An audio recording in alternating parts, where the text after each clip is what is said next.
Vaovao hafa kosa indray entina hanatsarana ny tontolon'ny fandraharana dia natsangana ny sehatra fifampiresahana ho an'ny fanjakana sy ny sehatra tsy miankina ary niaraka tamin'izay ihany koa dia natsangana ny comité de pilotage izay tarehiny ministre ny indostria sy ny fampiroboroboana ny sehatra tsy miankina.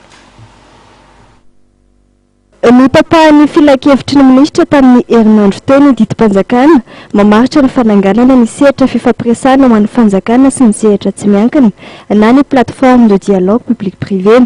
Ny filoham-pirenena no mitarika ity sehatra fampidiniana ity izay ahitana ireo ministera rehetra eo anivon'ny gouvernemanta sy ireo syndicat ary fikambanana mpandraharaha avy amin'ny sehatra tsy miankina rehetra eto amin'ny firenena.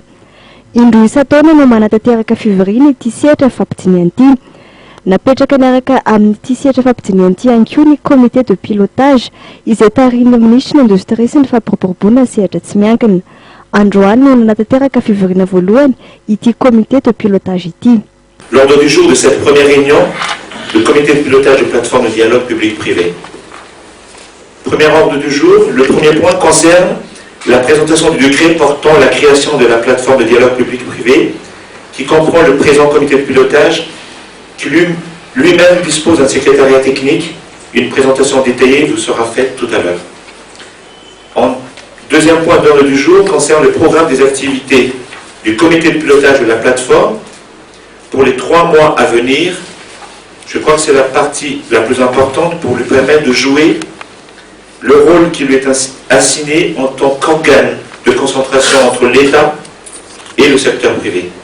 Ny IDBM moa no misahana ny toeran'ny secrétariat technique eo anivon'ity comité de pilotage ity. Isaky ny 3 volana kosa no manatanteraka fivoriana ireo mpikambana eo anivon'ity comité ity ary andraisany ireo ministera voakasika amin'ny lohahevitra fampidiniana anjara sy ireo vondrony mpandraharaha sy syndicat izany.